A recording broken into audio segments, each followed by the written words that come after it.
Today's lesson is going to be still working with using real emotions, but talking a little bit about when we play a character in a scene and we don't have those emotions or don't necessarily have easy access to them, or maybe we haven't experienced the same thing the character has. I mean, some obvious things of, you can find an emotion or a situation that's close, but sometimes it doesn't always quite work that way. And so we got to look a little bit at substitution, that method acting, of finding a substitution emotion, how we can play that scene. And this is often where a director can really come in and reflect back to you, like you're playing this emotion on the inside, but what is coming out? So you need that piece of it. But as an actor, you want to start finding those substitute emotions. I'm going to just give some examples. I thought that was the best way to say, maybe get across some ways that I've done it, and how it doesn't always work exactly the same way, and there's some different situations. So the first thing I want to talk about is I played in 12 Angry Men, I played the bigoted juror. Now I grew up in an area with some bigots and some things like that, so I used that as some reference, but it was really hard to sort of find that emotion or that hatred towards somebody. And one of the places that I really was stuck is when they're toward the end of the play, my character sort of has a breakdown and kind of gets put in his place in that really emotion. And so I kind of wanted to play that broken and sad. And at the time, my grandpa was sick, which is a pretty heavy place to go. But it kind of, I accessed that feeling, that thought, that emotion in the scene, especially when I wasn't talking, trying to allow me to feel that breakdown and that sadness, to make it real. Instead of like just pretending like, oh, I'm no longer a bigot or upset. I tried to find a real emotion. One of the more interesting ways to do that is sometimes it's a physical thing that'll help you feel that emotion. I got the part in The Tempest in Shakespeare in the Park really late into the process. And so it took a while to sort of not only get the lines or kind of learn the blocking, kind of fit all that in there, but I was playing this bad guy that just basically wanted to kill everybody, and there didn't seem to be a lot of emotion in it. So I kind of decided there's something in his life that's pain. Like he was feeling pain or he was really upset and kind of just wanted to take it out of everybody. And one of the things that really helped me really late in the process, because I was outside all the time with allergies, is I got really sick and had a sore throat. And so I sort of used that feeling of pain to inject in my scene. Here lies your brother, no better than the earth he lies upon. So like I'm trying to use that pain of the sore throat to do it. One of my recent things that I was doing as I've been working on Eeyore, and I'm excited to say that we're going to, even though we're not going to be able to do Eeyore Winnie the Pooh this year, we are going to do it next year. So I'm excited that we're still going to get to do it. But it's a very gloomy and depressed character. Now I have those thoughts.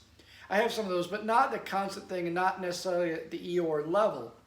So one of the ways that I try to get myself kind of in character prep is I do a lot of listening to music. And I know different people do different things, but I made a playlist of sort of gloomy songs that also had a little hope and was good music. So I could kind of just get in that mindset, let my brain focus further away from playing that character and not so much in, I got to wash the dishes or I got to grade papers.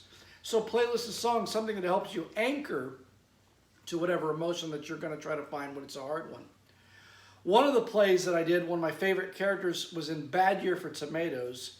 I played a character named Piney, who was a kind of backwoodsman, a rube a little bit. I had this beard that Mr. Birch made me, and he said really silly things, but kind of mumbled. I put mud all over my face. Well, I didn't necessarily know how to play that character. You can't always substitute directly. So then I kind of worked on that motivation, or what I thought would find that funny. What's the delivery? And so it took a little longer. I tried some different lines or deliveries. And I really, again, the director helped here because I was being too silly and too broad, and she brought me back to a little more angry. So to find that emotion. So what's funny in trying different things? So sometimes you have to do that. And then, of course, and if you know the story, Piney falls in love with the main character. And I use my wife for that. So that's that real substitution, somebody you really love. And so it can help you find those real emotions. Thinking about her and you get all excited. One of my worst examples of acting was when we did 12th Night in Shakespeare in the Park. I had planned out some of the artistic director. I had cut part of the show, and one of the characters, I said, okay, when we're doing this character, he's usually played as kind of this comic relief, a silly guy, but he's really there for almost no reason. And I thought that was really kind of interesting. And like, so I think in this version, let's see if he can't be a tough guy. That he's brought in to be a sword master, and he's going to help the, when they're making fun of Marvolio, he's going to be the guy with the sword, the muscle. So, okay, so that happens a few months before. So we do the play, and I end up taking that part, and I'm not a tough guy. I mean, most of you would probably know that. So I start doing the lines and rehearsing the scene, and I can't do it. I'm funny. I'm saying the lines broad. I'm being kind of silly. And the director is very calmly going, hey, I kind of like what you're doing. However, you're the one that said, he's supposed to be a tough guy. And this thing, and I really couldn't do it. I couldn't find that emotion behind it. What is really fascinating is what kind of drew me in, and I'm not saying I was perfect by any means, is I started using a Scottish accent.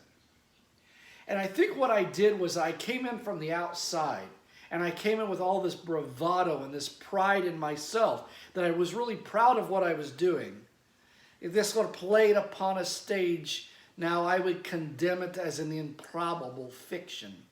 My accent was a little bit better, I think, during the thing, but it helped me get that persona, that tough guy.